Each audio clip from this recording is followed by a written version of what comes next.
rencontrer lequel, voilà, sans faire des enfants de la rage. On va essayer de reprendre un petit rythme de rencontre, ça a un peu interrompu. Il y a eu des histoires de vacances du mois de février qui nous ont tout pourri le mois de février. Puis ensuite, Nicolas a eu la bonne idée de tomber. Super. Donc, au moment de la rencontre de Régis Geoffrey, il était dans un état second. Et donc, on a été obligé d'annuler en catastrophe parce qu'il ne pouvait pas assurer la rencontre. Voilà. Et puis moi, c'est pareil, je me suis à la volée car je ne me sentais pas de la faire comme ça en improvisant du jour sur le lendemain. Et puis voilà, donc ensuite, voilà. Donc aujourd'hui, nous recevons Anne Loquel, puis on aura donc le 25 mai Cécile Chabot, que vous connaissez, je ne sais pas si vous vous rappelez, qui était là sur le salon, le dernier salon de janvier. Voilà. Et qui avait venu déjà pour son premier livre sur Rothschild et qui revient pour Indigne. Et puis on a Claire Vezin qui est là ce soir, voilà, parmi nous, et qui a sorti un livre Blanche qui est formidable sur vraiment un livre. Un premier roman. Un premier roman, mais alors très très réussi. Voilà. Et qui sera là le 11 juin pour parler de Blanche et qui est une rencontre très très intéressante parce que le sujet du livre est passionnant. On devine que ça se passe quand même un peu à Argenteuil. Et c'est un livre qui parle de l'état de l'hôpital aujourd'hui. C'est un livre passionnant. Bravo aussi pour votre... Voilà, donc ce soir, merci Anne d'être venue ce soir pour Rendre la rage. C'est un livre formidable qu'on a adoré avec Nicolas, qui parle de sujets qui nous concernent et qui nous touchent particulièrement, puisque ça nous parle, donc il y a au-dessus de Anne, ce jeune garçon qui se milite dans une ZAD et qui... suite à des manifestations, victimes de violences policières, tombe dans le coma, et c'est à la fois un roman sur comment on lutte contre les grands projets utiles, comment les ZAD peuvent se constituer justement. Ça nous raconte aussi l'état du monde aujourd'hui, et puis l'histoire plus intime de cette famille, de ses parents qui sont confrontés au drame. Et donc c'est un roman à la fois très, très intime, et en même temps avec et ses parents qui comment on fait avec ça, quoi. Comment on fait avec ça. Et ça raconte tout ça. Et c'est fort. Voilà. En tout cas, merci beaucoup. J'en dis pas plus parce que sinon je vais vous raconter. Et puis bon, voilà. Eh bien, merci beaucoup, Catherine. Est-ce que ça marche là? Oui. Non? Oui.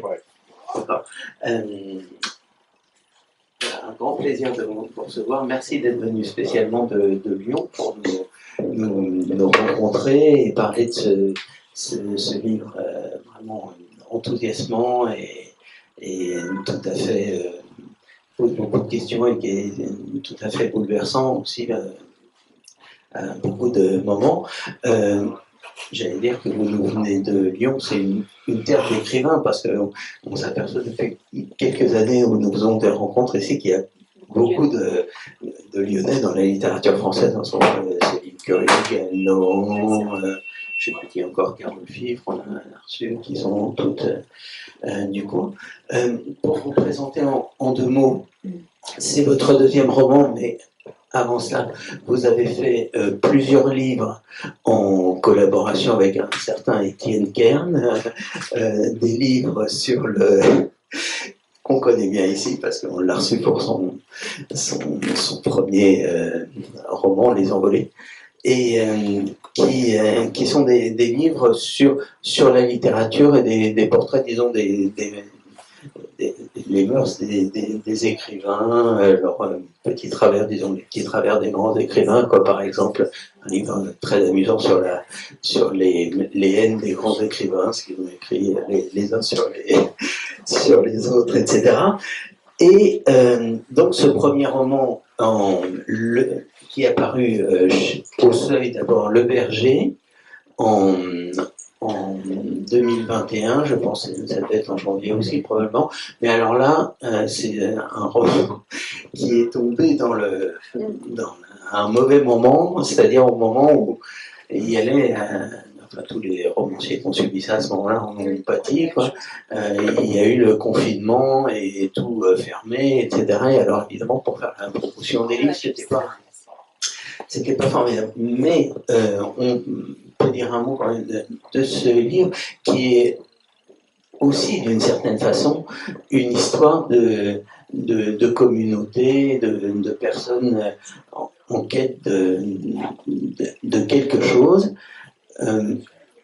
C'est plus spirituel peut-être dans le Berger, mais effectivement cette histoire de l'enfant de Lazade, l'enfant de Narage, qui a paru là en janvier, donc Catherine a dit deux mots, en fait ce sont des parents absolument pas ni politisés ni préparés à ça, qui se retrouvent face à la catastrophe de leur fils ado qui on ne sait pas d'ailleurs trop dans quelles circonstances s'est retrouvé dans le coma après une charge des CRS, etc.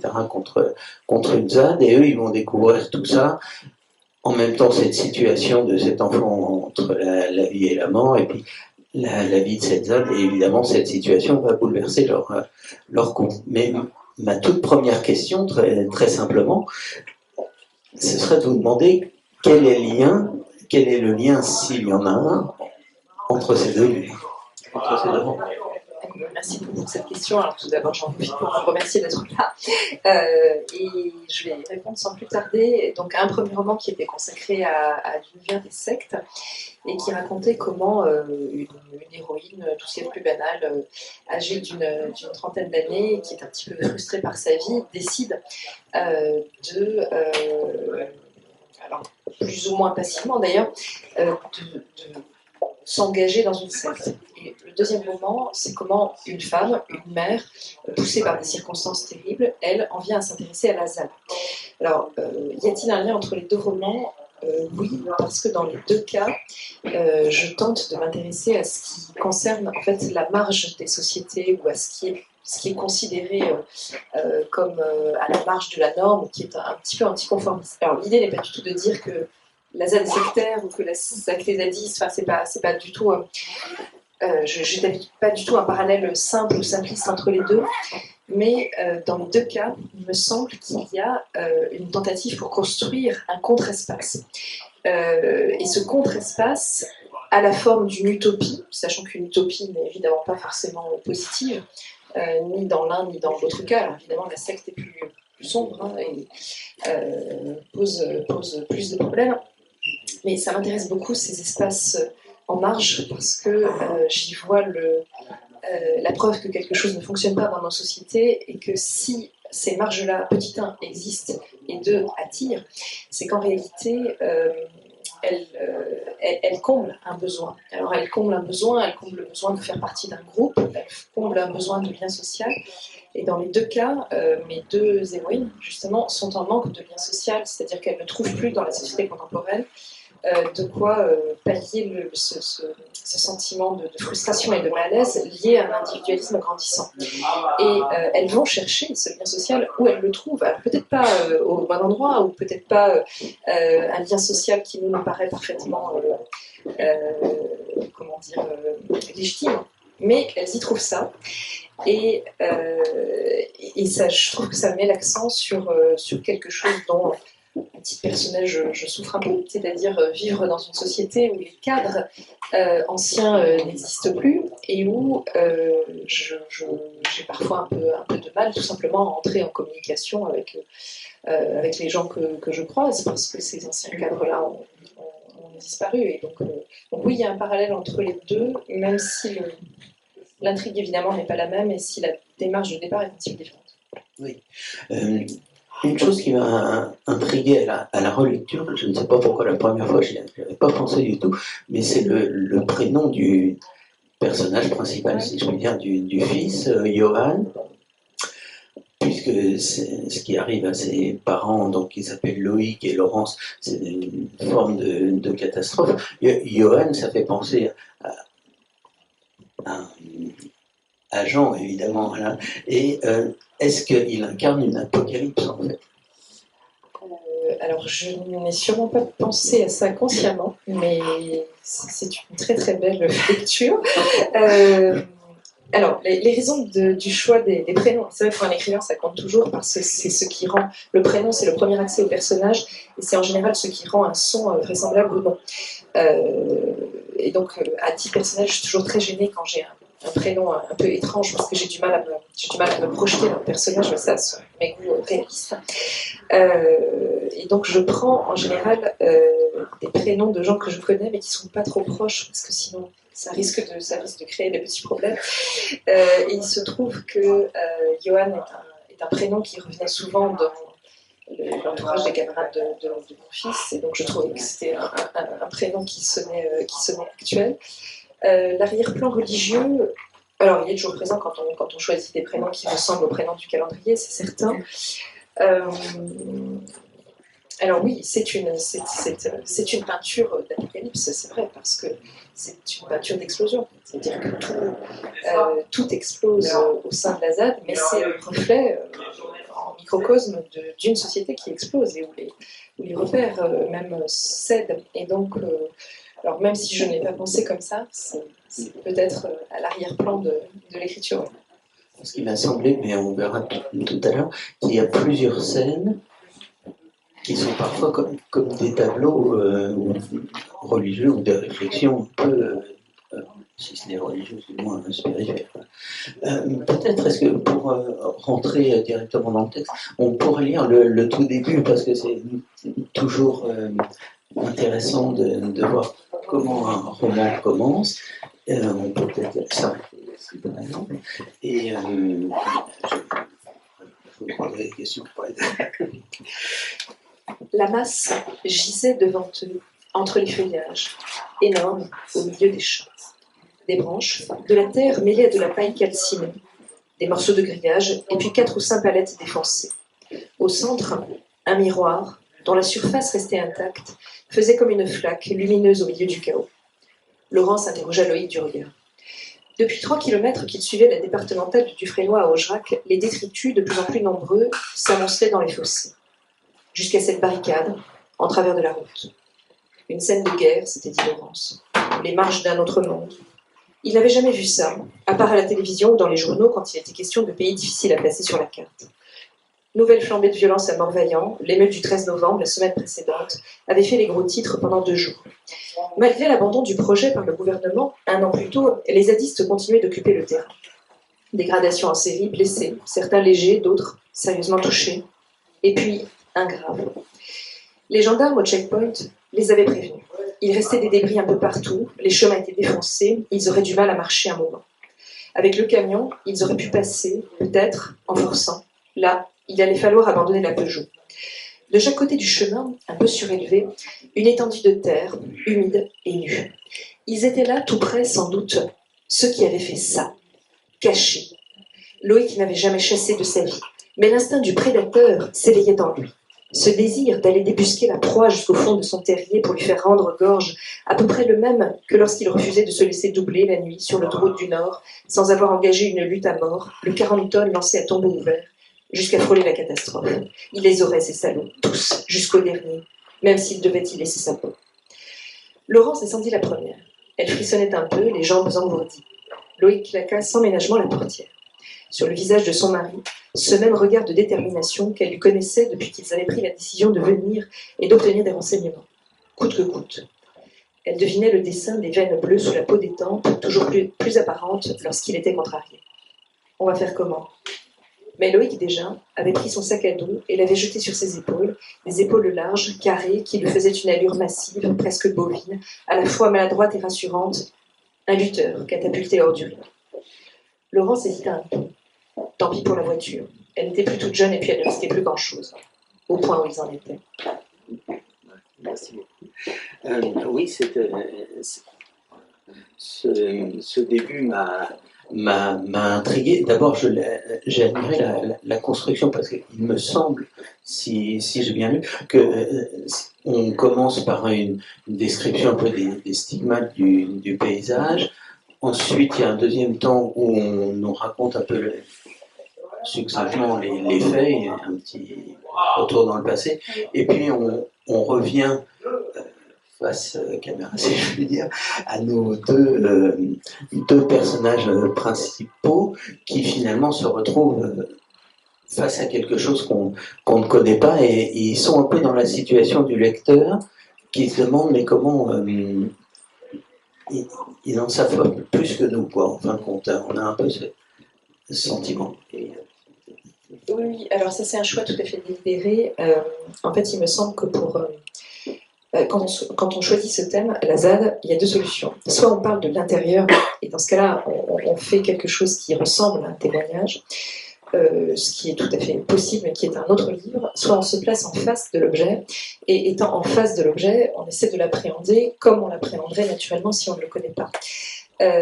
Or, ce choix-là, pour moi, a été vite fait, parce que le sujet m'intéresse, mais il m'intéresse de l'extérieur, parce que je ne suis pas militante et je n'ai pas cette expérience-là, même si je me suis beaucoup documentée pour rendre ça vraisemblable. Et le livre qui parlerait de l'intérieur ne commencerait pas de la même façon. D'ailleurs, ce livre existe, mais j'aurai peut-être l'occasion d'en reparler tout à l'heure.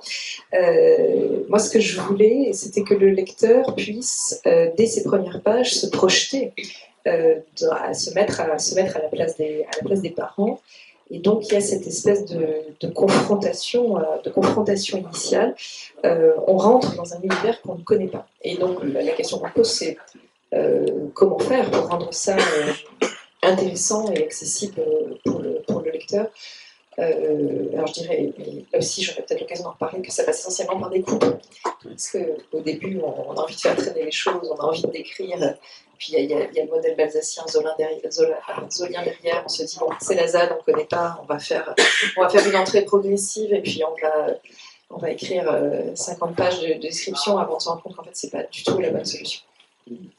D'ailleurs, j'aimerais faire une petite remarque d'autres choses qui m'ont intrigué un peu sur le début, notamment l'incipit qui commence par la masse. On nous dit pas le corps du jeune homme, c'est vraiment la masse, et je me suis dit que la masse, c'était ça avait plusieurs sens. Ça pouvait être la masse d'un corps, mais aussi le corps inerte de la société, la masse ou la masse, le groupe, l'ensemble, quoi. Et j'ai été frappé par le fait que la masse, ça a un caractère indéterminé, alors que la nature qui est décrite autour est très précisément et je dis ça parce que pendant tout le livre, il va y avoir des rapports comme ça entre l'observation de la nature, des paysages, de ce qui se passe à l'intérieur des personnages, et même à l'intérieur, par exemple, des maisons. Alors, je vous remercie énormément pour l'attention portée au vocabulaire, parce que c'est ce qui touche le plus quand on écrit. Quand on lit, il me semble, moi en tout cas, c'est comme ça que je pratique la lecture. Évidemment, la première fois, c'est une lecture naïve, c'est-à-dire on va savoir on va essayer de chercher ce qui se passe ensuite. Et donc, on regarde si tout ça colle ensemble, si ça a une certaine solidité. Mais à partir du moment où le parti pris est réaliste et vraisemblable, tout de suite se pose la question de en reste-t-on au seuil du documentaire, ou veut-on donner à l'écriture une valeur plus large. Et pour ça, en fait, il n'y a pas 36 000 solutions. Il faut pratiquer du symbolisme. Et l'extraordinaire difficulté, c'est que ce symbolisme ne doit pas être trop voyant, ne doit pas être trop lourd, ne doit pas être trop insistant. Et donc, pour éviter ces trois écueils, ça passe par un point qui est une difficulté qui est le choix du vocabulaire, qui doit être à la fois le plus précis et le plus suggestif possible. Et donc le mot masse, et vous avez parfaitement raison, a été raisonné. Alors il est venu assez vite, mais je voulais deux choses. Je voulais qu'on entre dans la ZAD par un obstacle, c'est-à-dire qu'on comprenne que l'accès à cet univers-là est un accès difficile et qu'en fait les personnages vont devoir franchir un certain nombre d'obstacles avant de pouvoir y pénétrer. Et donc le mot masse, avec son aspect compact, permettait ça. Et la deuxième, alors il y a trois raisons.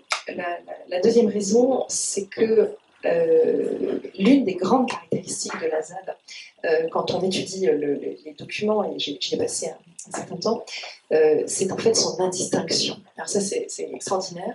L'indistinction, c'est la caractéristique générale de cet espace, où tout est mêlé, parce qu'on va faire de la récup, parce qu'on va mélanger les éléments artificiels aux éléments naturels, mais aussi l'indistinction sur le plan hiérarchique, c'est-à-dire qu'il n'y a pas de chef, tout le monde va occuper la même, différents postes. Et donc tout est indistinct, tout forme une espèce de tout. Et donc là aussi, il fallait que ce soit symbolisé par le mot masse. Et la troisième raison, vous l'avez dit tout à l'heure, c'est que le principal obstacle, c'est évidemment ce presque cadavre, quoi, qui est à l'entrée de cet univers et sur lequel il bute, qu'il va falloir un moment dépasser, en fait. Dans ce tout début aussi, ça tombe bien que vous ayez parlé tout à l'heure justement des romans à la Zola, Balzac, qui auraient commencé par expliquer toute la... C'est que vous décrivez tout ce qui est, dans les premières phrases, tout ce qui est détruit dans la nature. On a l'impression que c'est une scène de guerre, mais il y a une chose qui est intacte, c'est au centre un miroir dont on voit les reflets, qui est intact. Et cette histoire du miroir, ça m'a fait penser évidemment à Stendhal, qui dit, c'est une phrase célèbre qui colle dans tous ses romans, et il dit que le roman, c'est un miroir qu'on promène le long d'un champ. Voilà. Et donc, voilà, tout simplement, est-ce que ça n'était pas une façon de nous signifier que le roman est là, en fait, pour donner une lecture de la réalité, une réalité qui est embrouillée au départ? Oui, tout à fait. Alors, je suis entièrement d'accord avec ça. L'œuvre est un reflet. C'est d'une banalité à pleurer parce qu'on dit ça depuis Aristote, donc on n'invente rien en disant ça. Alors, si j'ai placé le miroir là, c'est pour les deux raisons de tout à l'heure, c'est que c'est un élément réaliste, c'est-à-dire qu'en regardant la documentation, en fait le miroir existe, hein, il est présent dans la barricade qui est faite absolument tout et n'importe quoi, mais c'est aussi une image symbolique du reflet de la réalité. Et si on reprend Stendhal, ce qu'il dit exactement dans la phrase, c'est que le roman est comme un miroir qu'on promène le long du chemin, mais que l'écrivain promène le long du chemin. C'est-à-dire que c'est pas un reflet objectif, mais c'est un reflet subjectif. Et donc il y a une histoire de tempérament là derrière. Donc évidemment, on donne sa propre interprétation du réel, et elle est forcément déformée, forcément incomplète, forcément partielle. Mais si elle a l'avantage de pouvoir faire réfléchir, alors elle a quand même une petite forme de légitimité. Bien sûr. Et enfin, il y a des indications qui me semblent un peu plus symboliques, comme par exemple, à un moment, il y a des lieux, des souvenirs de manifestations, de choses comme ça, ou des dates, par exemple, à un moment, vous citez la date du 13 novembre, qui évidemment pour nous évoque d'autres choses. Là encore, une situation de guerre dans un pays qui n'est pas en guerre, quoi, si on veut. Hein. Et pour le lieu de la ZAD lui-même, vous dites que ça se passe à Morvaillant. Et à ma connaissance, c'est un lieu inventé, seulement qui me fait penser à la situation de Johan, c'est-à-dire un Morvaillant. Alors, en effet, ça a été tout à fait forgé comme ça. J'ai le problème que se pose la plupart des gens qui écrivent sur l'actualité. Est-ce qu'on va reprendre vraiment l'actualité? Et donc, est-ce qu'on va démarquer des événements réels, sachant que la source principale, c'est tout ce qui s'est passé à Notre-Dame-des-Landes, croisé avec ce qui s'est passé aussi au barrage de Sivins ou à la ZAD du Carnet. Enfin, il y a plusieurs sources. Et donc, j'avais là aussi deux options. D'ailleurs, j'ai hésité, le choix n'a pas forcément été très, très simple. Est-ce que je reprends un décor réel? Est-ce que je reprends des toponymes? Est-ce que je reprends toute une datation qui va me donner une chronologie?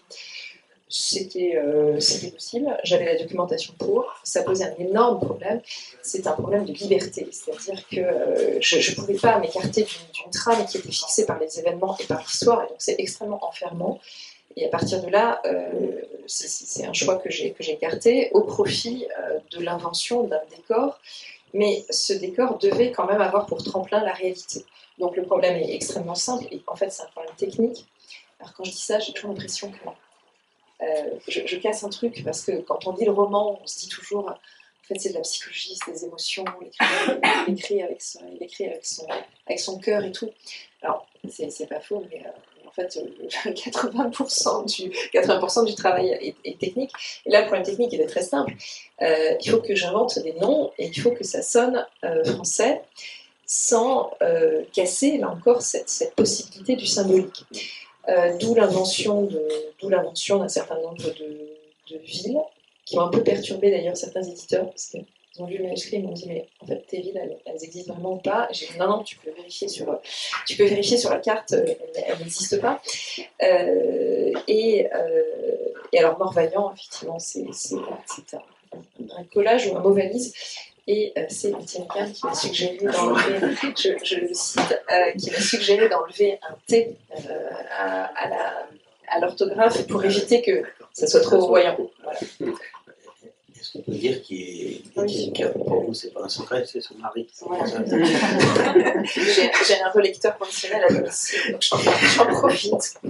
Et oui, alors on pourrait peut-être justement présenter un peu la ZAD, enfin se pencher sur la façon dont la présenter. Alors moi, ce qui m'est apparu, c'est que ce qui apparaît d'abord aux deux parents, c'est que c'est un lieu du secret, du silence, où on ne parle pas trop avec l'extérieur, et où d'ailleurs tous les personnages ont des pseudos, sont pas là sous leur identité réelle, et d'ailleurs alors, il y a quelqu'un qui s'appelle le pilote, par exemple, qui est un ancien trotskiste, qui a des dons d'organisation, c'est pour ça qu'on l'appelle le pilote. Une autre femme, un très beau personnage d'ailleurs, qui s'appelle Louise Michel. Leur première phrase en arrivant dans la ZAD, ils disent « On cherche Louise Michel ». Alors, quand on lit ça, ça nous amuse aussi, mais qu'est-ce que je veux dire? Oui, voilà. Alors, est-ce que je vous pose une question sur Louise Michel tout de suite, ou est-ce que vous voulez parler de la façon dont on entre dans la ZAD? Oui, alors là aussi, je me base vraiment toujours essentiellement sur la documentation. L'univers des zadistes me fascinait, mais j'ai eu énormément de mal à mettre un doigt de pied dedans, parce que alors, il y a beaucoup de ZAD en France, mais leur caractéristique essentielle, c'est qu'elles sont extrêmement fermées. Alors c'est le point de parenté avec la secte, c'est que dès qu'on veut essayer d'aller voir, simplement, c'est très, très difficile de trouver des gens qui acceptent de vous parler. Et c'est vrai aussi du journaliste qui cherche à enquêter dessus. Il y a une très, très grande méfiance, une espèce de clôture. Et donc, à force d'insistance, j'ai fini par rencontrer des gens qui ont accepté de me parler sous le sceau du secret. Donc, il ne fallait absolument pas que je les cite, en particulier à la fin du livre. Alors, j'ai réussi simplement parce que je suis enseignante et j'ai des étudiants qui militent dans les ZAD. Et donc, à force de louvoiement, de supplication, puis il fallait montrer patte blanche, il fallait montrer qu'en fait je connaissais déjà un peu ce sur quoi je voulais poser des questions. Et donc c'est marrant parce que c'est moi qui ai commencé par être interrogée, mais en fait vous êtes de quel bord politique, qu'est-ce que vous voulez qu'on vous dise, est-ce que vous n'êtes pas là pour nous casser du sucre sur le dos. Et une fois qu'on monte patte blanche, là on a les renseignements qu'on veut. Mais c'est difficile. Donc cette difficulté à pénétrer dans cet univers, c'est en fait aussi la mienne. Oui. Et donc il y a en tout cas au moins 3 ou 4 très bons personnages qui gravitent dans cette ZAD, et celui de Louise Michel m'a intrigué pour une raison. D'abord parce que Louise Michel, évidemment, ça fait penser tout de suite la commune et tout ça, donc ça nous met dans une certaine mythologie, quoi. Et Johann, c'est un révolté. Alors on pense à quoi? On pense à l'insurgé, on pense à Valais. Enfin, il y a toute une une mémoire littéraire comme ça qui se manifeste. Et ce qu'on sait de cette Louise Michel, c'est que c'est une ancienne maître de conférence qui a démissionné pour militer, enfin bref, et qui est auteur d'un pamphlet, La révolte qui vient. Alors, La révolte qui vient, ça m'a pas fait qu'un tour, mais enfin, ça m'a fait penser à un autre pamphlet qui s'appelle L'insurrection qui vient, qui était, si vous vous rappelez cette histoire, qui a été attribuée, d'ailleurs faussement, parce que c'était pas lui l'auteur, enfin, qui a été attribuée par la police à Julien Coupat dans l'affaire de Tarmac, là, vous savez. Mais quel enquêteur vous faites? Tous mes secrets de fabrication sont découverts. Et oui, effectivement, ça vient. Le titre est tout à fait démarqué de ça. Voilà. Bon, voilà, très bien, on m'entend bien. D'ailleurs, j'ai vu en cherchant un peu que lui-même, enfin, que ce titre-là était lui-même inspiré d'un autre titre d'un philosophe italien qui s'appelle la communauté qui vient. Alors là, la communauté, ça marche encore mieux. Bon, bref, tout ça pour dire que voilà, ce qui ressort de ce qu'on comprend, disons, de l'enjeu, disons, de cette ZAD, c'est en fait, elle met en évidence le fait, comment dire, que les conséquences du capitalisme ont des conséquences conséquences néfastes évidemment, sur l'environnement, et qu'en fait, entre les zadistes et ceux qui s'en occupent pas, en gros, qui sont personnifiés au début par les parents, il y a une incompréhension et deux visions du monde complètement différentes. Oui, tout à fait, c'est ce que je voulais montrer, c'est-à-dire une espèce d'extrême polarisation de la société qui, moi, me fait très peur, parce que j'ai l'impression c'était un des points de départ du livre, qu'on vit dans un monde où les convictions des uns sont forcément des menaces pour les autres, en fait. C'est-à-dire que parce qu'un tel pense ça, je me sens menacée, parce que je ne pense pas la même chose. Et ça, c'est terrifiant, parce que c'est l'absence totale de dialogue, et s'il n'y a pas de dialogue, bah, évidemment, on ne peut pas construire quelque chose tous ensemble. Et l'idée était de montrer cette polarisation sociale-là, sans dire, alors ça j'y tiens beaucoup, sans dire les uns ont tort et les autres ont raison, parce qu'à mon sens, en fait, il y a un peu de raison et un peu de tort de chacun des deux côtés, et montrer que tout ça, alors là aussi c'est très banal, mais je pense qu'on construit aussi le roman sur des images fortes, qui n'ont pas forcément besoin d'une extraordinaire complexité, et que tout ça engendre de la violence.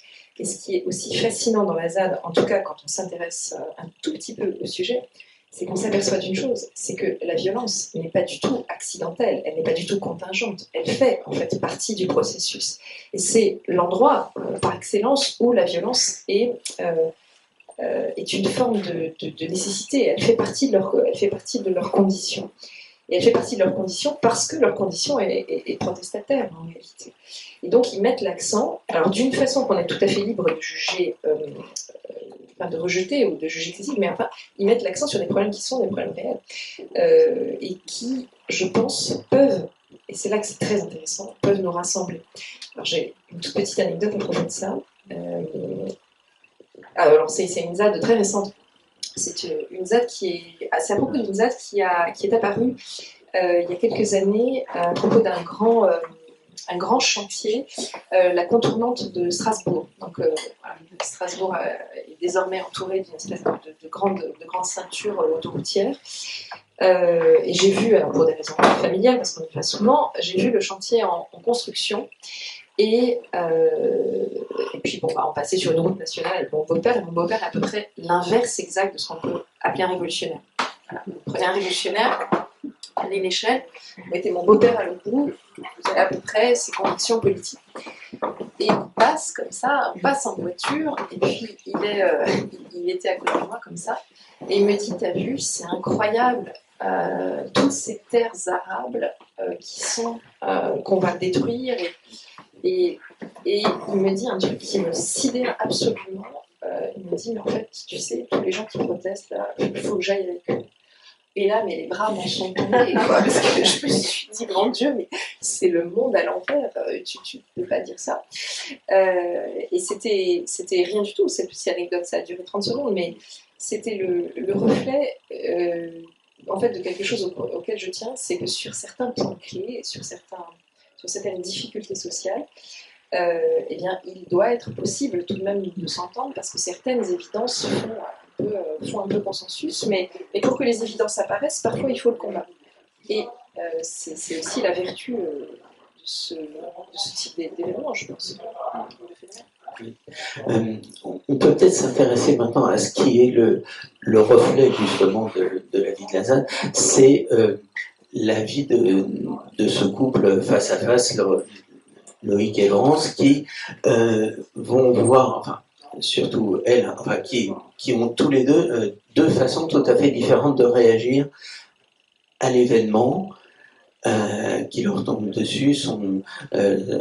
Loïc est tout à fait dans la colère, dans la violence contenue, en tout cas au début, et sa femme, elle, passe son temps à l'hôpital, elle essaie de parler à son fils, mais enfin évidemment ce sont des passages très, très émouvants parce qu'on s'y identifie beaucoup, et puis elle a l'impression d'une impasse, de quelque chose qui ne va pas s'améliorer. Mais enfin bon, ouais. Le père Loïc, je me demandais si son incompréhension face à ce que peuvent être les gens de la ZAD et leur rejet, parce que lui, finalement, il est dans la position pas du café du commerce, mais de ce qu'on entend le plus généralement, c'est-à-dire, nous, moi, je travaille, je fais des efforts, j'ai une vie très difficile, et puis eux, ils occupent un terrain qui n'est pas à eux, et puis ils veulent quand même s'en sortir sans travailler, donc il y a une incompréhension de ce point de vue-là, et je me demande si son erreur ne vient pas du fait qu'il est toujours en train de chercher un coupable. Et je pose une question sur la femme, si vous voulez répondre évidemment maintenant. Et elle, c'est le contraire, elle ne cherche pas un coupable, elle cherche son fils, mais qui est un fils qui lui est inconnu, parce que le fils, depuis qu'il est parti à la ZAD, elle ne le connaît pas. Oui, alors le point de départ du texte, c'est qu'on retrouve cet enfant dans le coma, et puis il y a ce couple qui doit se débattre avec ça. Et donc la mère prend le parti de se rapprocher des options politiques du fils et donc de s'intéresser à la ZAD qu'elle ne connaît pas du tout. Et le père, au contraire, rejette complètement cet univers-là. Et donc c'est la trame du texte qui finalement prend la ZAD pour décor, mais qui a pour intrigue essentiellement la progression psychologique de ces deux personnages de parents. Alors, au passage, il y a beaucoup de romans qui s'intéressent à la révolte adolescente, mais assez peu à ce que ça peut susciter de douleur chez le couple parental. Alors, j'ai essayé de modifier un petit peu l'avocat. Et les deux parents n'ont pas du tout la même réaction. Et j'ai essayé au maximum de ne pas les juger l'un et l'autre. Je pense qu'ils réagissent beaucoup avec leur passé, tous les deux, avec leur corps aussi, parce que on dit toujours qu'on fait des choix rationnels, mais ça me paraît absolument faux. Je pense que quand on fait un choix, on a toujours déjà choisi. On a choisi avec ses instincts, on a choisi avec son passé, on a choisi avec des choses qui nous prédéterminent. Et on fait semblant de choisir, on se donne des bonnes raisons, mais en réalité, on sait déjà le parti pris qu'on va prendre. Et c'est leur cas à tous les deux. Alors on peut, en fonction, je pense, de ses préférences politiques, trouver que l'un a tort et l'autre a raison. D'ailleurs, j'ai des lectures et des avis de lecture extrêmement différents. Il y a des gens qui trouvent que le livre est affreusement gauchiste et qui me le disent d'ailleurs avec un sans-gêne parfois assez déroutant. Donc, en fait, j'ai des gens qui lisent le livre exactement comme Loïc réagit à son fils. Donc c'est assez marrant. Donc là, j'ai découvert hier un commentaire de Rébellion en disant « Mon Dieu, l'autrice, c'est horrible, elle justifie ces gens qui ne travaillent pas, c'est vraiment honteux. » Et à l'inverse, il y a des gens qui vont lire le livre au contraire de l'autre façon Je suis très contente d'ailleurs parce que c'est exactement le résultat auquel je voulais aboutir. C'est-à-dire que je voulais qu'on puisse faire le choix, du roman. Et oui, ils réagissent vraiment pas de la même façon, mais comment dire, je pense vraiment que je suis les deux personnages, c'est-à-dire que je peux réagir de l'une ou l'autre façon. J'espère que ce ne sont pas les Alice. Bon. Oui, enfin, je veux dire que ce qui caractérise Laurence aussi, c'est que le père est dans la colère contenue, mais c'est une déflagration permanente. Ça ne s'arrête jamais, on a l'impression qu'elle est en train tout le temps. Et oui, j'avais noté, enfin vous l'avez déjà dit, qu'il y a un antagonisme là entre qu'ils personnifient un peu tous les deux, entre l'idéal et le réel. Le réel est très concret, très quotidien, je veux dire. Oui, et alors, si je peux juste ajouter une petite précision, il me semble que la force du roman, c'est le réel, justement, par rapport à l'essai. Parce que on peut écrire, et il en existe d'ailleurs des livres abstraits sur la ZAD, on peut écrire des livres, on peut lire des essais sur la question, c'est d'ailleurs tout à fait passionnant. Mais en fait, on n'aura pas le même rendu parce que le livre abstrait ou l'essai, en fait, extrait la chair humaine, extrait l'anecdote au profit de l'idée. Et s'il y a, je pense, un atout du roman, c'est de montrer les idées, mais les idées incarnées. Et c'est pourquoi le personnage doit passer avant les idées, il faut le faire vivre avant de faire vivre un corpus idéologique, parce que c'est ce qui permet de voir ce qu'est réellement la politique. Et je trouve que ça aussi, c'est un problème majeur. On évoque souvent la ZAD, mais on l'évoque comme ça, c'est-à-dire en parlant des idées, en se situant par rapport à nos idées. Et on se pose assez rarement la question de savoir quel impact concret ça a sur la vie des gens. Bon, c'est ce que je reproche aussi à la classe politique, c'est de parler abstraitement et de ne pas se demander ce que telle loi ou ce que telle décision va avoir comme impact sur la vie réelle des gens. Je trouve que le roman, c'est ça, c'est faire de l'expérience, faire de l'expérimentation, évidemment totalement fictive, sur le réel, comme vous le disiez, et sur la vie des gens, parce que en fait c'est ça qui nous intéresse en réalité. Et d'ailleurs, ce que vous dites là me ramène à un petit passage que j'avais sélectionné qui est tout à fait formidable, justement sur l'entrée, disons, de la politique doucement dans la vie de Laurence. C'est simplement ce passage-là, vous voyez. Oui, alors c'est le moment où j'essaie de revenir sur le passé de non-engagement politique de Laurence. C'est-à-dire comment, au fond, elle est vierge de tout ça, elle s'y est jamais vraiment intéressée. Laurence, en général, écoutait poliment, en peinant à rester concentrée. La politique ne l'avait jamais vraiment intéressée, ni de près ni de loin. Elle préférait les gens aux idées, sans souci des journaux, attrapant les nouvelles importantes de temps à autre à la radio quand elle pensait à l'allumer.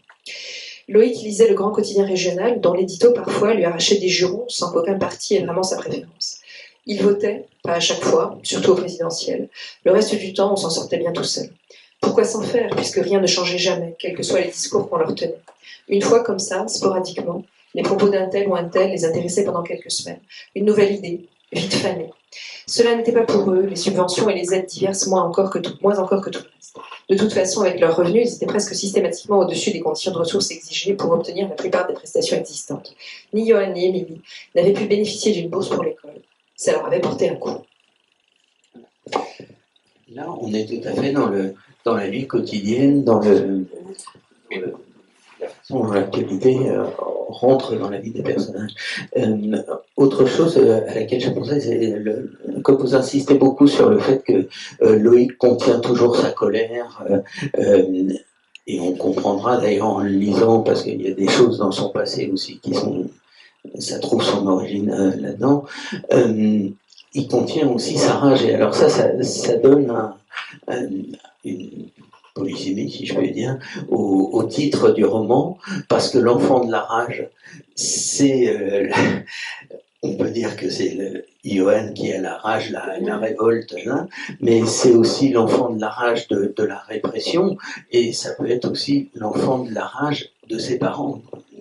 Oui, tout à fait. Cette triple signification est présente dans le titre. Alors, pour être tout à fait honnête, c'est pas du tout moi qui l'ai choisi. Le titre, c'est toujours,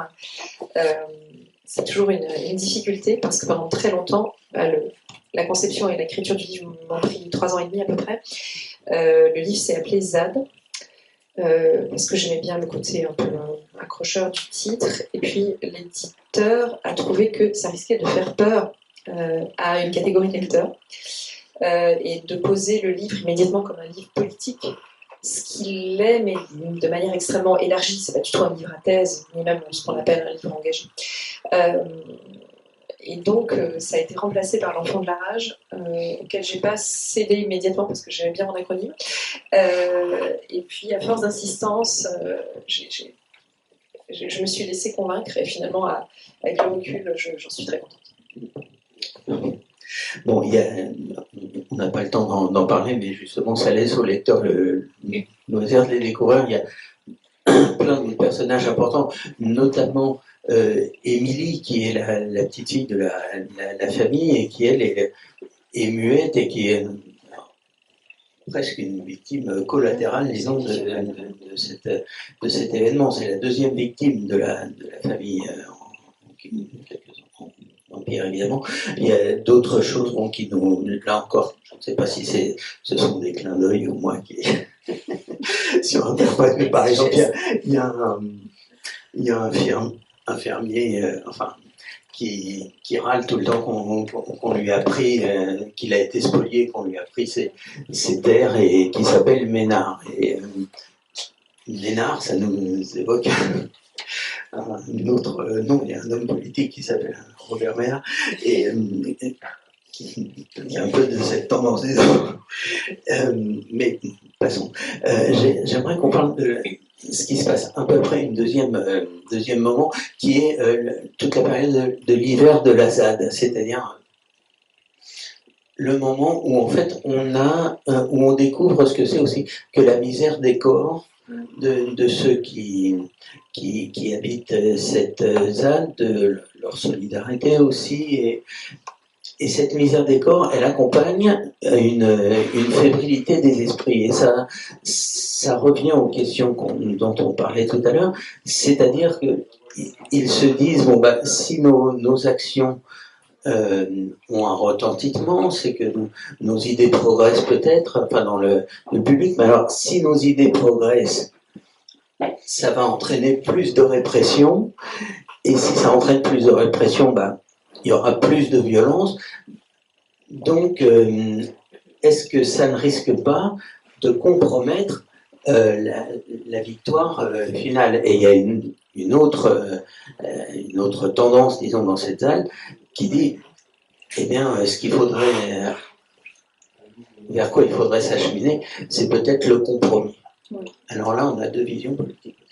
Oui, alors c'est ce qui s'est passé à Notre-Dame-des-Landes, c'est-à-dire qu'il y a eu en fait, et encore je simplifie parce que c'était une infinité de chapelles, mais ce qui s'est passé à Notre-Dame-des-Landes, c'est en fait une espèce de scission entre deux courants à l'intérieur de la ZAD, certains qui voulaient à tout prix continuer le combat, alors même que le retrait du projet d'aéroport avait été acté par le gouvernement, et donc il y avait eu un triomphe de la révolte, et ceux qui, au contraire, étaient prêts à faire des compromis, des compromissions, et notamment à passer des contrats avec l'État pour pouvoir commencer à créer des exploitations. Et ça a été très violent, ça a été des tensions internes, parce qu'ils se sont en fait farouchement disputés, et ceux qui ont été prêts au compromis ont, se sont fait traiter de traîtres, quoi. Et les autres, alors soit sont restés sur place, soit ont été fondés d'autres ZAD ailleurs. Mais je voulais aussi peindre ça, ces tensions internes, parce que quand on dit mouvement révolutionnaire, en fait, c'est une infinité de petites chapelles qui s'entendent relativement peu, et qui fait aussi l'extrême instabilité du mouvement, en fait, pour schématiser, c'est la scission entre ceux qui sont du côté du nihilisme et ceux qui, à partir de la destruction, veulent tout de même reconstruire quelque chose. Et cette scission-là est très, très forte. Et donc le livre reflète ça aussi un petit peu. Une autre scène qui est tout à fait significative aussi dans cette période de l'hiver, c'est qu'à un moment, Louise Michel va visiter, elle veut voir le corps de Yann à l'hôpital, donc pour l'instant il est en coma, il ne réagit pas du tout, et quand elle le voit, quand elle voit cette masse inerte, elle dit c'est un demi-vivant ou un demi-mort, je sais pas, enfin, vrai. Elle dit, mais tant de combats, tant d'engagement, tant d'espoir pour arriver à cette masse à moitié à peine vivante. Et ça m'a fait penser à l'expression qu'on cite toujours qu'en politique on ne fait pas d'omelette sans casser les œufs. Et comme vous savez, il y a un poète qui s'appelle, l'écrivain Panaïm Istrati, qui lui parlait du stalinisme évidemment, et il disait à propos de cette expression, on voit bien les œufs cassés, mais on voit jamais l'omelette. C'est le problème majeur de la violence en politique que je prétends absolument pas régler ou je prétends pas non plus apporter des choses nouvelles là-dessus, mais le livre représente ça aussi, c'est-à-dire cette difficulté à laquelle on est forcément confronté lorsqu'on veut faire triompher ses idées, jusqu'où aller, quelle ligne rouge franchir ou ne pas franchir. Et donc l'un des personnages de Zadiste, justement, est mis face à ces conséquences de la violence et se pose cette question très simple. Une idée vaut-elle la souffrance? Une idée vaut-elle le mal? Une idée vaut-elle les conséquences de ces conséquences-là qui sont absolument dramatiques? Bon, c'est aussi la question posée par Albert Camus dans Sisyphe, et puis dans L'Âge de la révolte. Au fond, est-ce qu'à un moment, il ne faut pas définir justement ces fameuses limites ou cette pensée, comme dit Camus, cette pensée de midi, quoi. Et est-ce que cette question-là est soluble? Je ne le sais pas. Mais la scène est fondée sur ça, sur cette difficulté qui voilà, pas dépassable. Il y a autre chose qui est très, très émouvant dans la façon dont Laurence, la mère, évoque son enfant, parce que finalement, elle fait comme si elle lui parlait, quoi. Elle lui parle. C'est qu'il y a une façon de superposer les souvenirs, quoi. La mémoire, parce qu'elle lui parle à la fois de la ZAN, mais en même temps ça fait surgir des souvenirs de son enfance. Ensuite on va avoir plus loin dans le livre, enfin un moment où un carnet qu'il tenait va ressortir, qui là justement va lui donner la parole plus directement, on va mieux le connaître, comme ça on va mieux connaître son... Donc les choses se superposent comme ça, et c'est ce qui nous touche, quoi, évidemment, ce qui... bon, je passe là-dessus. Non, parce que là on a l'air de parler politique très sérieusement, etc., mais c'est un livre qui est très émouvant à lire, qui est vraiment très prenant. Oui, non, sur la construction a posteriori du personnage, le livre donc, se concentre sur le couple parental et l'enfant qui est dans le coma ne parle jamais. Et voilà, donc, il faut donner tout de même une profondeur à ce personnage sur lequel se noue l'intrigue, d'où cette construction rétrospective et cette évocation, cet empilement de souvenirs qui pour moi était une manière de traduire la difficulté à laquelle en tant que parent je me heurte, mais je pense que je ne suis pas la seule. Qui est connaît-on vraiment son enfant alors que c'est son père alors qu'on l'a élevé, parce qu'à un moment c'est fatal, l'enfant se détache de vous. Alors j'ai un fils de 15 ans dont la révolte ne prend pas cette apparence-là, mais c'est aussi une difficulté. Que va devenir mon enfant, sachant que il n'est pas moi, et que j'ai beau essayer de lui transmettre des choses, il va forcément s'en détacher, et peut-être même qu'il va les rejeter. Ça, c'est une grande difficulté, parce que une forme de l'amour parental, c'est aussi le renoncement, en fait. C'est ne pas imposer des choses, c'est laisser l'enfant libre. Et donc, elle se retrouve dans cette configuration-là. Il faut qu'elle parvienne à connaître cet enfant dont elle se rend compte qu'il a pris une voie qui n'est pas la sienne. Il y a un personnage dont vous nous signalez furtivement la présence dans le livre et qui m'a intrigué par son... Non, parce qu'ils ont un avocat qui leur est probablement commis d'office, qui s'appelle donc Maître Lazare et qui donne des nouvelles de temps en temps de l'avancement de l'enquête, etc. Et ce Maître Lazare, ça m'a évoqué deux choses. Alors, la première, évidemment, non, je commence par la deuxième. La deuxième, ça m'a évoqué le nom de Bernard Lazare. Pourquoi ? Parce que Bernard Lazare, c'est celui qui a pris le premier la défense de Dreyfus, c'est-à-dire d'une cause perdue, quoi, disons, a priori. Et puis Lazare, évidemment, c'est lève-toi et marche. Donc et je me suis demandé si c'était pas ça qui nous amenait, enfin qui amenait le récit. Dans le récit, la décision du père d'insister tellement pour ramener son fils à la maison dans l'espoir qu'il allait arriver à le ranimer. Alors, le symbolisme du nom Lazare est là, effectivement. Je savais que c'était un nom d'avocat célèbre, et puis il y a l'arrière-plan spirituel qui n'est jamais très loin. Mais il n'y a pas de lien direct, enfin en tout cas ça n'a pas été conçu comme ça, il n'y a pas de lien direct avec la décision du père. La mère s'intéresse à l'esprit de son fils, elle veut le rejoindre comme ça, et le père lui fait le choix du corps, en étant persuadé qu'en se dévouant au corps de l'enfant, il va choisir la bonne voie, et il va essayer littéralement de le ressusciter, et c'est ce qui fait aussi, je pense, le caractère touchant du personnage paternel, c'est que j'espère l'avoir construit comme ça. Oui, parce qu'il a il a une sorte d'espoir insensé. Il a une foi dans sa force, quoi, il pense qu'il va transmettre sa force à son fils, alors que sa mère entrevoit plutôt son fils de façon un peu fantomatique, quoi. Elle se dit son esprit est dans la ZAD, enfin elle est à la recherche de son esprit, effectivement. Et très bien. Bon, je passe à beaucoup de choses que vous découvrirez en le lisant, mais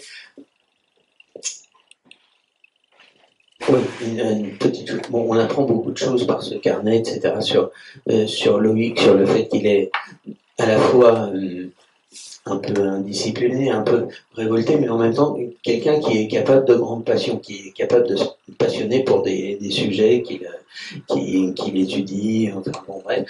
Et à propos du père, voilà, une chose qui m'a beaucoup touché dans cette période où son fils est revenu à la maison, vous parlez de la mélancolie de l'espoir, et même sa femme à un moment dit, parce qu'elle n'y croit plus, quoi, à ce moment-là, et elle dit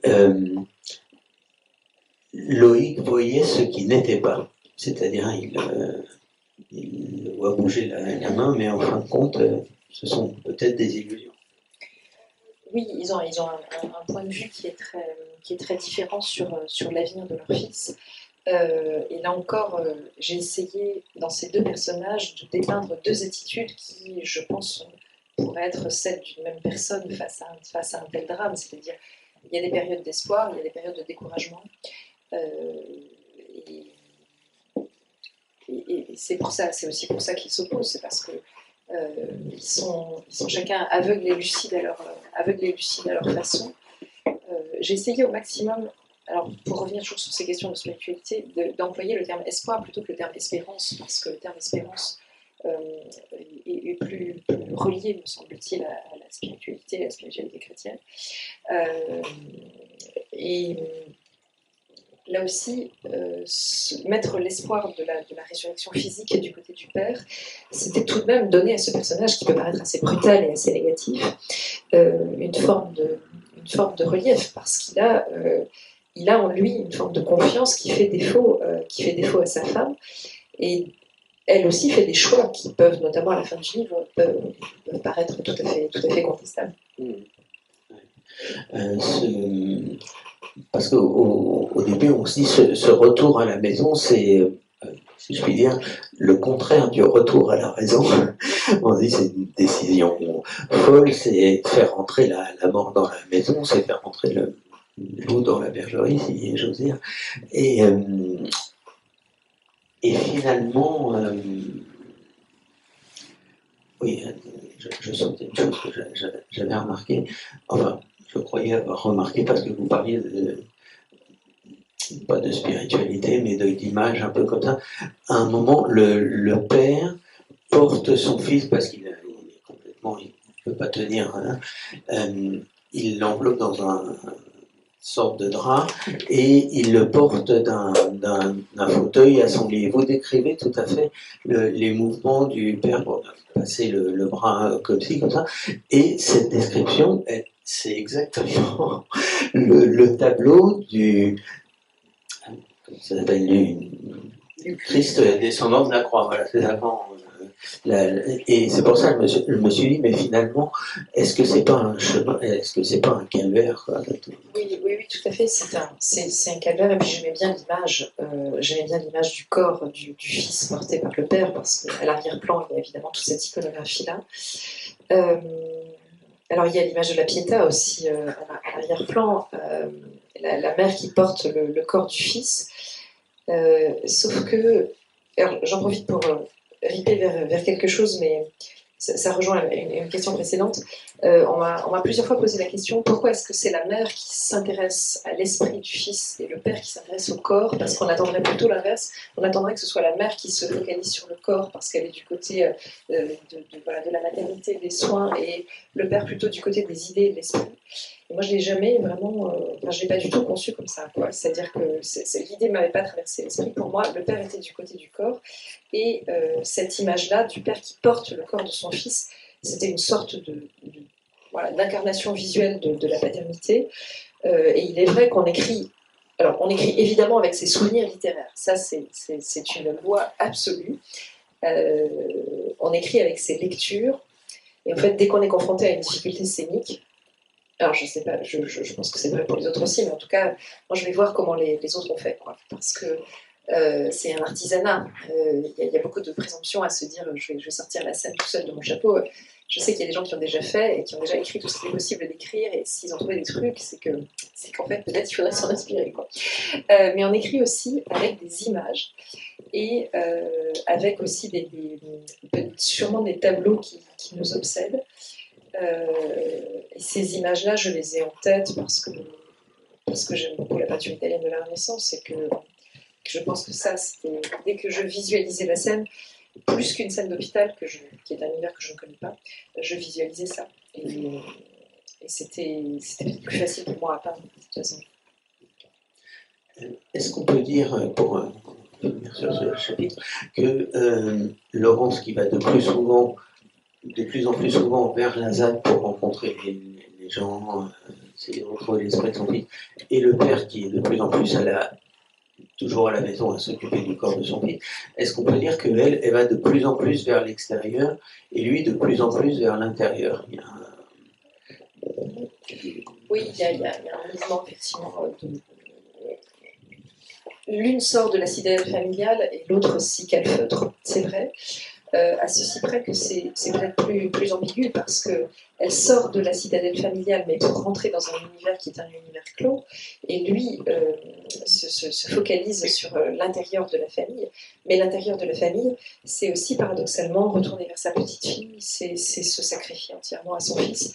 Donc les deux mouvements n'ont pas non plus la clarté absolue qui paraissent avoir au premier chef. Beaucoup d'événements assez inattendus d'ailleurs vont se précipiter dans la suite du récit, donc on n'en parle pas. On laisse le plaisir de la découverte, mais peut-être quelques questions en vrac, disons, pour s'acheminer vers si ce n'est une conclusion, du moins la fin de l'entretien. Chose que j'avais notée en lisant dans votre récit, il y a toujours une grande place de la nature et surtout de l'observation de la nature.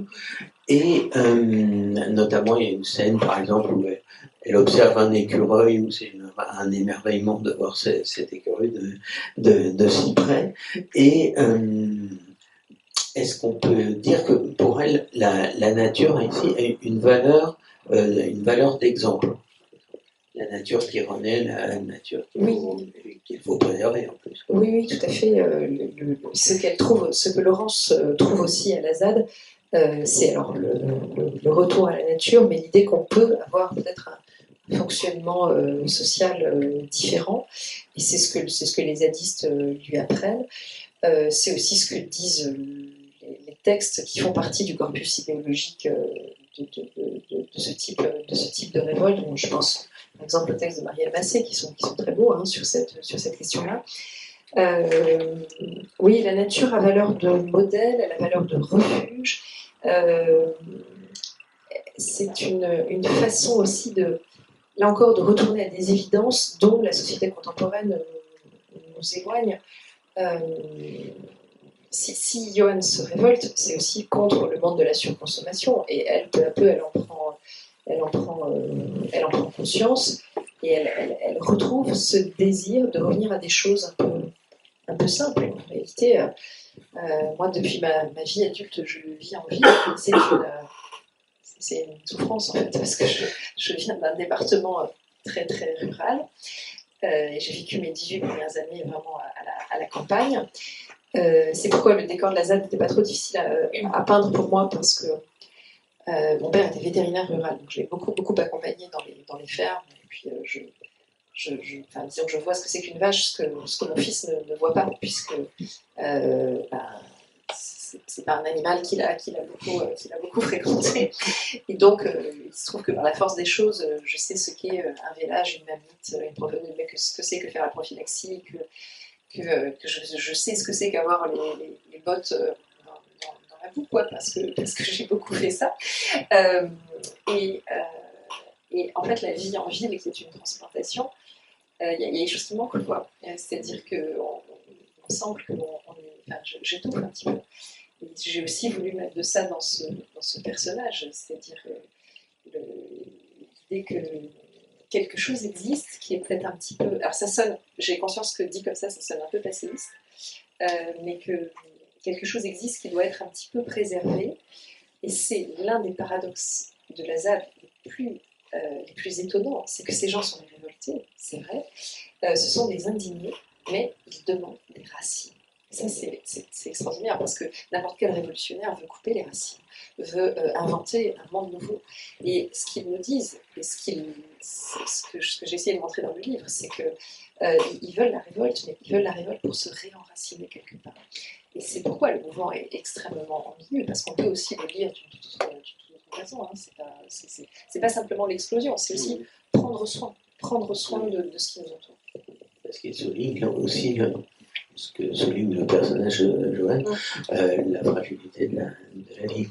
Il y a un personnage aussi dont on n'a pas parlé, qui est un magnifique personnage, c'est le Rox, qui est une fille assez jeune, probablement très, très belle, qui est rousse, son surnom de Rox, et qui en fait est l'incarnation d'une sorte de... On comprend d'autant plus à la toute fin du livre, d'une beauté triomphante, quoi. Et d'une beauté qui est aussi une façon de s'affirmer et de combattre aussi. Et on se dit, mais au niveau c'est comme la littérature, le roman, la beauté est aussi une façon de mener pas de combattre, mais un moyen, voilà. Oui, c'est tout à fait vrai, c'est aussi ce qu'incarne ce personnage. Alors, une des grandes difficultés quand on dépeint un collectif, notamment un collectif politique, c'est que la solution qui apparaît très vite, c'est « Ah, super, je vais avoir 20 à 30 personnages, ils vont tous incarner quelque chose ». Puis on commence, puis en fait, à la page 250, on se dit que le lecteur va même suivre sur 20 ou 30 personnages. Et donc, il faut quelques personnages qui incarnent véritablement la ZAD, mais on ne peut pas dépasser, enfin, en tout cas pas avec mes moyens qui ne sont pas extraordinaire. Moi, je peux pas, j'ai pas la possibilité technique parce que j'ai pas le recul pour ça et de faire vivre trop de personnages. Et donc j'en ai choisi 4 ou 5 qui m'ont paru le plus représentatif possible. D'où Louise Michel, donc, qui représente l'intellectuel, et il y en a beaucoup dans les âmes. Et vous parliez du personnage de Rox. Je voulais à tout prix qu'il y ait l'un de mes étudiants ou l'une de mes étudiantes dans le texte, parce que je les aime beaucoup et que qu'ils incarnent quelque chose de très fort pour moi. C'est effectivement la force de la jeunesse que je n'ai plus et la force aussi de la beauté, justement. Alors, au sens, il faut pas que je dise des horreurs, mais au sens platonicien du terme, quoi. C'est-à-dire, c'est la beauté qui élève. Et ils sont ça aussi. On entend très souvent, puis alors, si vous entriez en salle des profs, vous l'entendriez très souvent. Qu'est-ce qui sont mauvais aujourd'hui, qu'est-ce qui sont pas bons, qu'est-ce qui servent rien. Et bah c'est pas faux, je vais pas dire le contraire, hein, ça serait mentir, mais ça me semble toujours un discours, enfin c'est un discours qui m'irrite toujours beaucoup parce que j'ai toujours envie de répondre à la personne, mais en fait pourquoi tu fais ce métier, quoi, parce qu'effectivement il y a des difficultés de cet ordre-là, c'est absolument indéniable. Mais ils sont aussi autre chose. Ils sont une force. Ils sont un élan, ils sont une générosité, ils sont une espèce ils sont l'élan du désir. Et ça, c'est très très sensible quand vous avez une classe face à vous. Pourquoi je ne sépare pas l'écriture de l'enseignement, parce que c'est ces 2 passions qui me semblent totalement cohérentes. C'est que, voilà, moi j'en avais encore une cinquantaine face à moi ce matin. Et en fait, ils attendent qu'une chose, c'est qu'on les nourrisse. Et ils attendent une direction. Et je voulais ça dans le livre. Je voulais un élan qui soit porteur d'une certaine forme de beauté. Alors, je ne pouvais pas mettre ça au premier plan parce que c'est très personnel, mais c'est ce qu'il y a à l'arrière-plan de ce personnage aussi. Et je reviens quelques instants sur une chose que vous aviez évoquée tout à l'heure rapidement, sur le fait que, effectivement, quand on lit ce livre, on est tout à fait pris par tous les personnages parce que, en fait, on donne raison un peu aux uns et aux autres. Et ça m'a rappelé cette fameuse phrase de Jean Renoir dans La règle du jeu qui dit ce qui est terrible dans la vie, c'est que tout le monde a ses raisons. Et ben, dans le livre, voilà, c'est comme ça. Oui, tout le monde a ses raisons. Et j'écris aussi, j'écris contre moi-même. Et je vais approfondir quelque chose que je sais ou que je suis, ça ne m'intéresse pas. Et il y a une tendance en moi que je déteste profondément, mais on est ce qu'on est, donc il est très difficile de se refaire. C'est cette tendance extrêmement rapide au jugement, quoi. C'est-à-dire, bon, bah mince, lui, il a tort, elle a raison. Et plus j'avance et plus je vieillis, et plus je sais, alors là aussi c'est une humanité atroce, mais plus je me rends compte qu'en fait je ne sais rien, quoi. Je ne sais rien, et que la personne en face de moi, elle a ses raisons. Elle a ses raisons, et ça me paraît aussi intéressant tout simplement de le manifester dans la fiction. C'est pourquoi je n'aime pas du tout la littérature engagée ou la littérature à thèse. C'est que j'aime pas qu'on me dise quoi penser. Parce que moi-même, je n'ai pas envie de dire quoi penser au lecteur. Et donc oui, tout le monde a ses raisons, et c'est pourquoi si l'écriture est une école d'indulgence, alors tant mieux, parce que ça nous aidera peut-être, ça c'est mon côté idéalisto et utopique, mais l'utopie n'est pas que dans la ZAD, elle est aussi dans celui qui écrit. C'est le côté, essayons peut-être de nous comprendre. Et malheureusement, il me semble que l'époque ne cite pas tellement ça. Bon, bah, écoutez, alors ça c'est une merveilleuse conclusion. Je préfère m'arrêter là-dessus, sauf si vous voulez ajouter quelque chose. Mais on peut peut-être se tourner du côté de notre auditoire. Ah bah Catherine est là. Mais non, je suis là. Ah d'accord. Je vois dans le public, je sais qu'il y a des gens qui ont lu le livre, donc peut-être des réactions. J'aimerais vous demander, vous n'avez pas fait allusion soit aux forces de police, soit aux politiques, soit enfin aux opposants ou aux gens de la ZAD. Est-ce que ça existe dans le roman ou c'est... On part du principe que... Oui, alors l'aspect force de l'ordre et les opposants existent. D'abord parce qu'au début du roman, on ne sait pas en fait ce qui a créé le coma du jeune garçon. On ne sait pas si c'est les zadistes ou si c'est la police qui est responsable de son état. Et puis, plus on avance dans le texte, plus... Bon, ça c'est le principe de tout roman, il faut quand même que l'intrigue monte en puissance. Et plus la tension, j'ai essayé de créer une tension et de faire en sorte que la ZAD soit menacée de l'extérieur. Alors, pour autant, et c'est pour ça que ça n'apparaît pas dans la description, la présence de ces opposants n'est pas vraiment au cœur du livre, parce que je pars du principe, on sait que c'est un univers menacé, on sait que c'est un univers qui est sous tension, et ça me paraissait plus fort, là aussi pour des raisons purement symboliques, de faire en sorte que la menace soit un peu diffuse, soit un peu vague et ne soit pas incarnée. Je voulais à tout prix, ça sera sûrement une réponse plus précise, pardon, mais ma journée de cours a commencé très tôt, donc il faut que je remette mes idées en place. Je voulais à tout prix éviter le truc trop systématique, c'est-à-dire quelque chose que j'aime pas beaucoup, l'alternance de chapitres, avec un chapitre sur un personnage zadiste et un chapitre sur un personnage de flic qui a ses problèmes, un peu comme on voit beaucoup dans les séries. Ça me paraissait très, très, très systématique, et je ne pensais pas non plus être en mesure de rendre les deux séries de chapitres vraisemblables. Voilà pourquoi j'ai écarté ça, et pourquoi la dimension les opposants est à l'arrière-plan, n'est pas primordiale dans la structure du texte.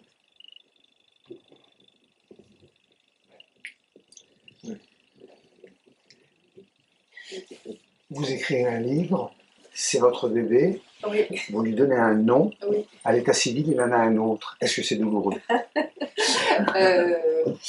Je vous dirais de manière très brutale peut-être qu'il y a tellement de choses douloureuses dans le monde de l'édition que celle-là est une moindre douleur. Le titre ne vous appartient pas. Non, et puis soyons clairs, en fait le livre même ne nous appartient pas, parce qu'en fait une fois qu'il tombe aux mains des lecteurs, c'est les lecteurs qui en font absolument ce qu'ils veulent. Donc non, et puis j'ajouterais que si on met trop d'amour-propre dans le destin de son livre et dans comment dire, qu'on le voit comme un objet en sa possession, ça devient très vite impossible à gérer psychologiquement en parlant. Donc non, ça n'a pas été trop douloureux à vivre. Bon, très bien. Si vous voulez, on peut s'arrêter là, garder un peu de temps pour, si on veut, se faire dédicacer un livre, boire un verre, je sais pas. Et on vous remercie beaucoup, et c'est un livre magnifique que je reconseille encore une dernière fois. Voilà. Merci.